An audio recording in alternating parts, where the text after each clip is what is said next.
Fitness is not a byproduct of living like it was for our ancestors. We have that natural thing that if we're not moving, our energy levels drop, our mood gets a little depressed. You go out and you're starting to move, and that moving stimulates you to actually feel better. This is actually the natural state for a human being, to move. It's not the amount of exercise you do that's important. It's not the speed that you do it at. It's the consistency with which you do it. Being healthy and being vibrant and having energy and having your mind work right, maintaining balance and all of those things. It's just a day-to-day process. Welcome to the Hard Way podcast with Joe DeSena, founder and CEO of Spartan Races. We're teaching you how to overcome your obstacles in your life the same way we teach our 10 million plus Spartans to overcome obstacles on the course, with insight from the smartest, most accomplished experts from every corner of the world. Get ready to elevate your life today. Joe DeSena, CEO and founder of Spartan and host of the Hard Way podcast. I got the hardest guy on earth, Mark Allen. For those of you that don't know him, you were probably living under a rock or maybe underwater.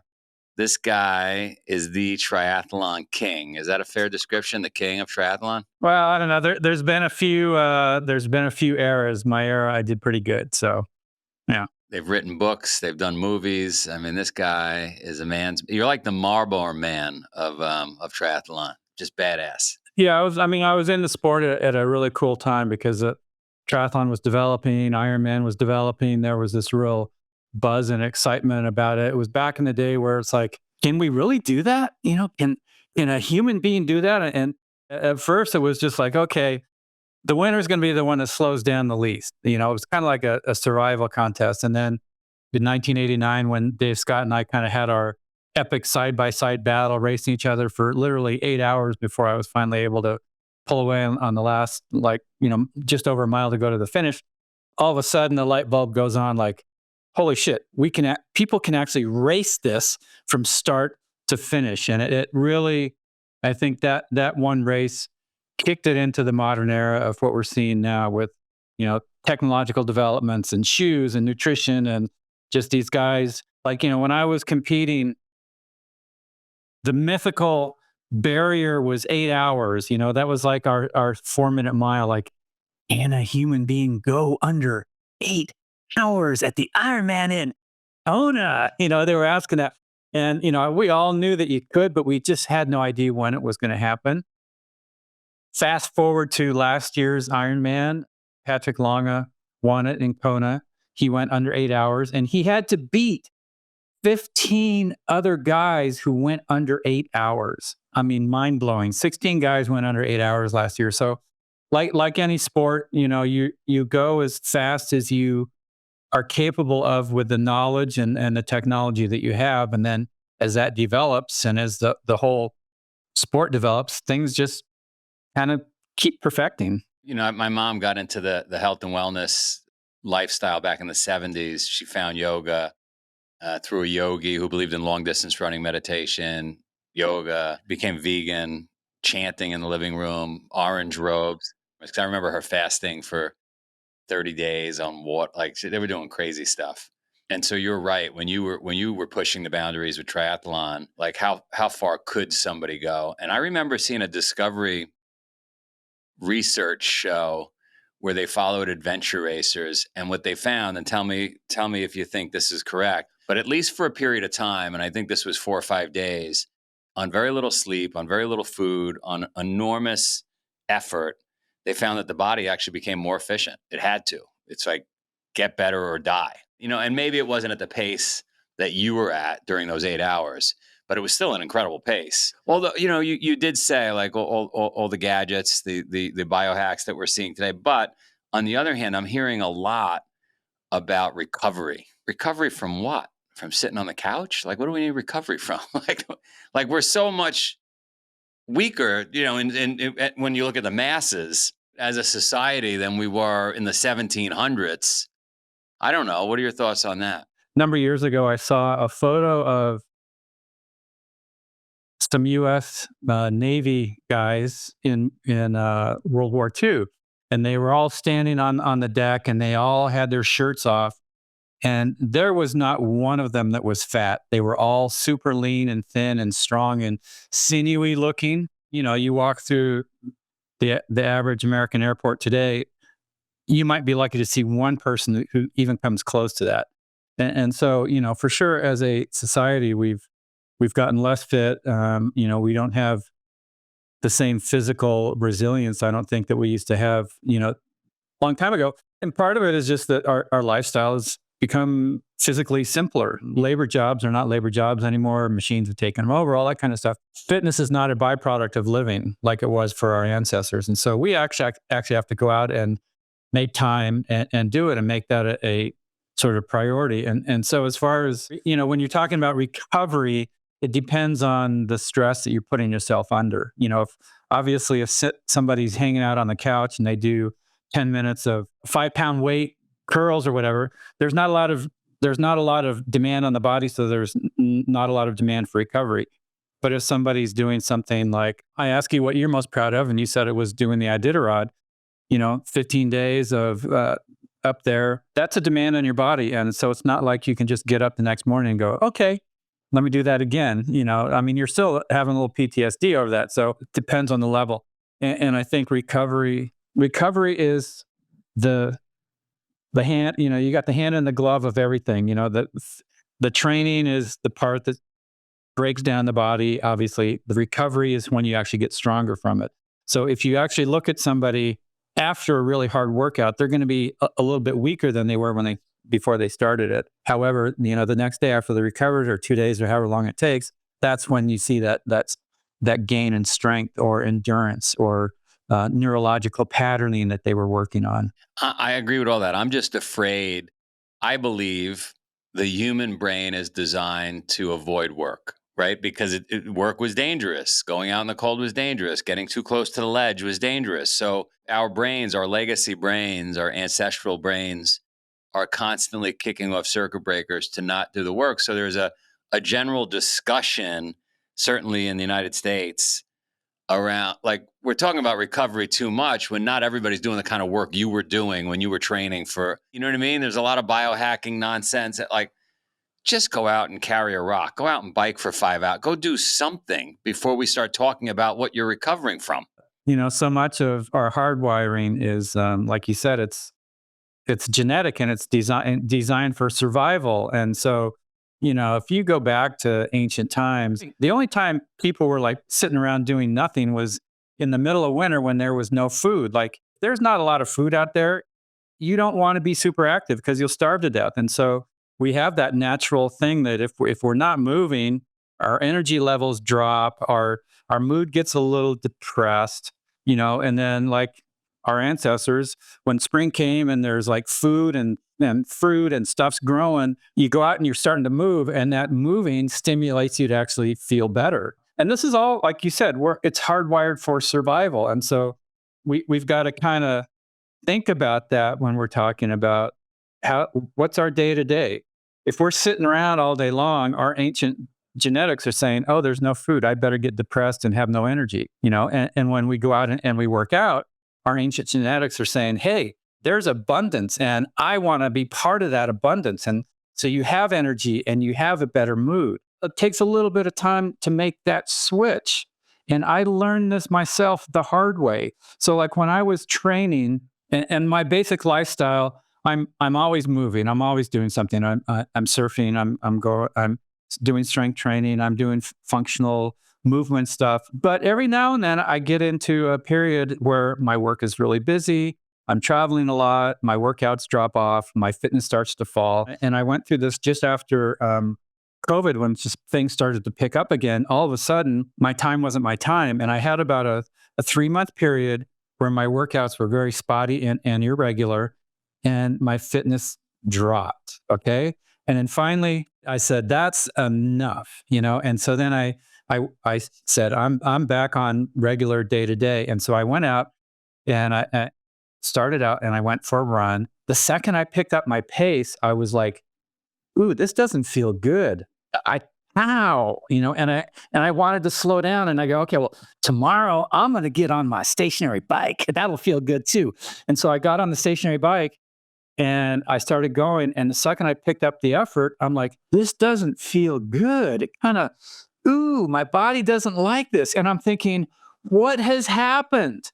And I realized this is what it's like when you're out of shape. It does not feel good initially when you start working out. Your body goes a little bit into revolt. And maybe it's like a checks and balances, like, is there really enough food? And it took about 3 or 4 days. And all of a sudden, then that feeling came back. Like I worked out and I came back and I'm like, I feel better from that. And so it was the first time I really had that experience and understanding of maybe how hard it can be initially if you are not regular with exercising, not regular with moving your body. Initially, it'll kind of feel awkward, and you're not going to get that good feeling. And people had told me that over the years, like they go, I just don't enjoy exercise, and now I get it. Like you gotta do enough of it to hit that tipping point where all of a sudden it's like, this is actually the natural state for a human being to move. Yeah, I just was talking to somebody and I said, some of us have figured out how to break through to the other side where not doing the workout is more uncomfortable than doing the workout. But that takes time, to your point. And the hack that I came up with years ago, and you maybe didn't even know you came up with it, is just signing up for events, because then you're forced to train and then you get over the hump and then you're addicted to training and you feel like, and it just becomes this virtuous cycle. I don't know if you agree with that. Everybody's sort of hardwired different. Some people are motivated by that big goal that they go, ooh, if I don't train for that, that's going to be real. That's going to be not only embarrassing, but really painful. So I better friggin' train. That's a great way to do it. A 5K, a 10K, a whatever, some kind of event that you're preparing for. Usually the thing with preparing for an event like that is that you find other people who are also training for it. And then you develop this community, and then you've got your training partners. And I don't know about you, but I'm the king of excuses. So like if I'm meeting myself for a workout, I can think of 10,000 reasons why I should do it later today or maybe tomorrow. But I know that if I'm meeting my training partners, especially this is when I was competing in triathlons, I knew that if I was meeting my training partners at that stoplight at 8 a.m. and I didn't show up, that they would give me so much shit for, the next 3 weeks, that I always showed up. I never missed one of those group workouts. So that group community thing is super good as well. No, we have a crazy race. We started on the heels of me doing a lot of Ironman, and it's called a death race. And miraculously, or, terribly, every year right before the race for years, grandmothers would die, like 300 grandmothers would die, and people couldn't show up. And then I said, you have to get an article written in your local newspaper that you're committed and you're doing it. And all of a sudden, grandmothers stopped dying and people started showing up. So there really is power in, being on the hook, right? With your friend. Like, you don't want to be embarrassed. You got this article written in the paper that you're doing the race, and then you didn't do it. Ultimately, that it's sort of like, what is your accountability that will motivate you? Like you just said, you sign up for a race. For me, I don't race anymore, but I've got my watch and I've got my rings that I'm trying to close every day, and so it's like this silly little accountability thing that, like, okay, I'm going to go out and I'm going to get an hour of exercise every day. And if I don't close that ring, I kind of feel like I let myself down a little bit. And it's not a neurotic, I've got to do it, because some days you just can't, but it makes it more of like a game and a little personal challenge. I just highly encourage people. I mean, you probably have a lot of people listening that are, they already know, they've already had 10 cups of the Kool-Aid. They know what exercise is like and how good it makes you feel. And for those who are sort of like on the fence or maybe have never experienced that, give yourself that chance. Commit to a level of consistency. Doesn't have to be fast, doesn't have to be long, but a level of consistency in some form or forms of exercise. Do it until all of a sudden you feel that switch take place. Like, okay, it's not feeling as awkward as it was in that first week. And during the workout, at those points where I was wanting to back off, I'm actually kind of like, it feels good to hold this pace, or to keep, do that 15th rep instead of stopping at 10 or whatever it is. I will be 67 in a couple days. And as I have aged, I have seen that it's not the amount of exercise you do that's important. It's not the speed that you do it at. It's a consistency with which you do it that is the absolute number one thing to try to focus on, just being consistent. And there's two reasons. One, obviously, is that if we are consistent, then it just becomes part of our lifestyle and all that kind of stuff. The second thing is that if we are consistent with our training, it also means that we're not overdoing it. And that can be a challenge for some people too. You kind of get into that thing like, oh, I've got to do more. I've got to go faster. I've got to go longer. I'm going to be 67 and I want to be faster and better and stronger than my 37-year-old self. And I guarantee you, if you are trying to compete with your 20 or 30-year younger self, you're always going to lose. So anyway, consistency is the top-notch thing to sort of think about at this point. If you're in that aging category, and at some point, you're all you out there are going to be in that aging category. Yeah, nobody gets out alive. I am definitely consistent. That's where I excel. People ask all the time, how are you not hurt or this or that? Knock on wood, but I think because of the consistency, to your point, I don't ever go that hard, but I do have long duration. I pay attention to any tweaks or anything I feel. But I'm out there every day, 7 days a week, forever. Like, that's what I do. And I feel great. And if I don't do it, I lose my mind. What did your training look like when you were, the Marlboro Man of Ironman? Yeah, well, between cigarettes, I trained somewhere on average between 3 and 5 hours a day. It was basically 7 days a week. Some days might be even shorter than that. Some days might be longer than that. Generally, one really long swim, bike, and run each week. I usually had one sort of faster swim, bike, run each week. Some days were recovery, basically active recovery. Like if you saw me out there on those days, you'd think that dude isn't very fit. But then I had those other days where, I put the pedal to the metal. And recovery was actually one of the big keys that I think separated me from some of the other athletes that I competed against. Like I was very tuned into knowing that if I push too hard, too long for too many weeks in a row, my body's going to break down. And I'd seen so many people do this. And so I tried to have that balance between sort of extending and overreaching, which is what you need to do to keep going to that next level, but also sort of being, I guess you'd say, taking the ego out of it and making sure that I wasn't just out there training to fill my logbook, but that my training was actually taking me into the right direction where I needed to go. And part of that was saying, okay, I'm actually too tired to do the planned workout today, or I need this week to be easier because I can see that I'm starting to slip and I need that extra recovery. And then I actually took long off seasons. Like most triathletes, runners, cyclists that you see, they take 2 weeks and then they're like, okay, I'm back at it, And if you've gone through a really long season of training, like in my biggest years, I was training about 15,000 miles of swimming, cycling, and running total. That's a big demand on the body. And, taking 2 weeks easy doesn't always put the energy back into those internal batteries that you draw on to have those really amazing training days and those really amazing race performances. And so Ironman was always my last race of the year. And that was always in October. And then I had November and December, 2 full months instead of 2 full weeks of really just, yes, I would do some training, but it was nothing that was targeting fitness. It was only targeting just because I love to be out there. I would surf, I would mountain bike, I would do alternate things. And I think that's also, if we're talking about as you age, as you get older, what I have seen is that athletes who really mix up their workouts and don't necessarily do the same individual sport all the time, they avoid those overuse injuries.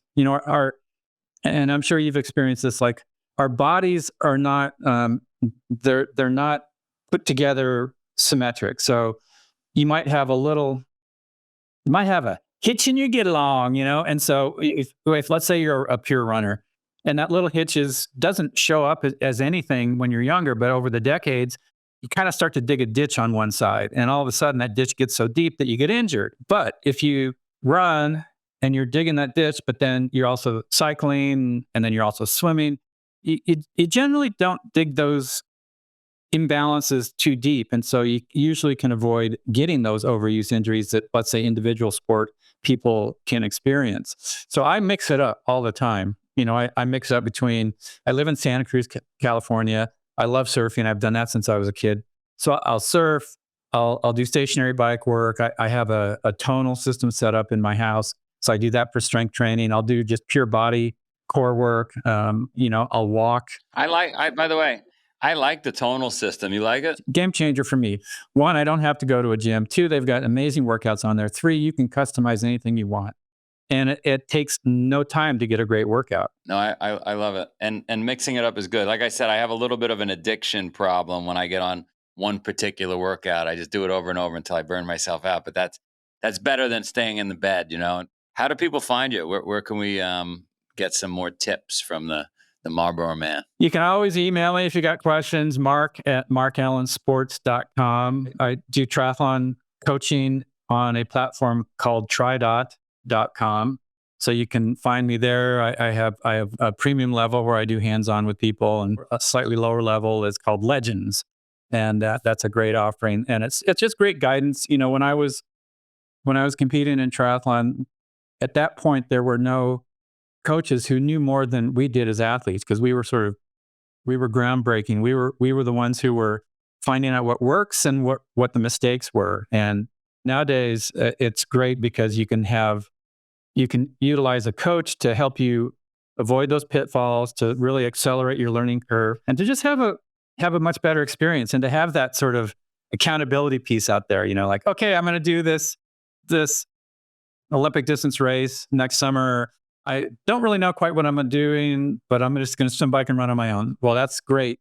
But if you have a coach who can kind of guide you and take you through the different phases of training and show you how to integrate strength training and all that kind of stuff, it just enhances your overall experience and joy in it. I agree. And I didn't have a coach. I was doing a lot of Ironmans for a while. I just kind of made it up, but I would have done much better had I had you. I love the coaching aspect. I'm still going to a lot of Ironman races. I was at all of the 3 World Championship events this year. I got really excited about the sport again this year. And part of it was that, we had the Olympics in Paris. I went to the test event for the Olympic triathlon 2 summers ago in Paris. I just wanted to be there to watch it, to see what the Olympic side of the sport was doing. And also, I did a lot of racing in France. I raced the Nice International Triathlon 10 times during my career. And so France was kind of my second triathlon home outside of Kona. So I really wanted to be there for the Olympics this past summer. And I was there with the USA Triathlon Foundation that raises money to help support all of the efforts of triathlon in the US. And I'll be doing a lot of work with them this year as well. Oh my God, it was the most amazing. I mean, I've only been to 2 Olympics in my life. I went to Sydney in 2000. I was on the other side of the microphone. I was with NBC and their color commentator there for the first ever triathlon in the Olympics. That was amazing. My buddy won that one. What's his name out of Canada? Was it Simon? Simon Whitfield. Yeah, he's a good man. I like Simon. One of the most iconic wins ever. Like, if you want to watch the joy of winning a gold medal, watch him in that final sprint where he out sprints the guy who was challenging him, and he came across the line, and it was like, oh my God, how could you not have tears of joy for the guy, right? But anyway, Paris was just, it was so amazing, so incredible. Just all of the venues that were put together, just the way the whole city of Paris was behind it, and the ease with which you could move between venues with the metro system. And yeah, I think LA's got their hands full to come up with something that's going to top that. You might not know it, but we got obstacle in the Olympics in 2028 in LA. Oh, you do? We became part of pentathlon. They removed equestrian. They stuck us in there. And so it's exciting for me when you talk about triathlon, because I watched that journey to get in the Olympics. And then we started meeting with Olympic committees when we started the sport. And I was told by the highest powers that it would take forever and we were not going to get in ever. And I said, well, I'm going to outlive a lot of you. And so here we are. So if you go to LA, let's make sure we get together, and that could be fun. I kind of say I'm one of the cockroaches. You can't kill me. You can't get rid of me. Here I am. I've been in the sport of triathlon now for, I don't know, whatever it is. I started in 1982, and here we are 2025, over 40 years, 43 years. I'm just as excited about triathlon and endurance sports and seeing how the evolution of sport in general is going. And also, as we were speaking before we started, I'm super passionate about kind of helping people have the light bulb go on as they get older and kind of figure out how do I optimize these years, and optimizing how you're going to be when you're in your 50s, 60s, and 70s. That's really starts big time in your 40s, when bodies start to change a little bit, and it's the lifestyle and consistency that you have in those earlier years that really sets the foundation for what's possible as you continue to get older. And it's never too late to make a change. It's January. A lot of people make those New Year's resolutions, but it's being healthy and being vibrant and having energy and having your mind work right and maintaining balance and all of those things. It's just a day-to-day process. And if you put a little bit into that fitness bank, that exercise bank each and every day, it's kind of like, you put a couple bucks in your retirement account every day over the years, you're going to be rich. And to be physically rich is like a super cool thing. A lot better than the other rich. I agree. So let's connect you and I and see if one of our events out in California, if serendipitously you could somehow come out to one. We'd love to have the GOAT out there to talk to some of the folks, and who knows, you could inspire folks. You got me. I'll be there wherever we can figure that out.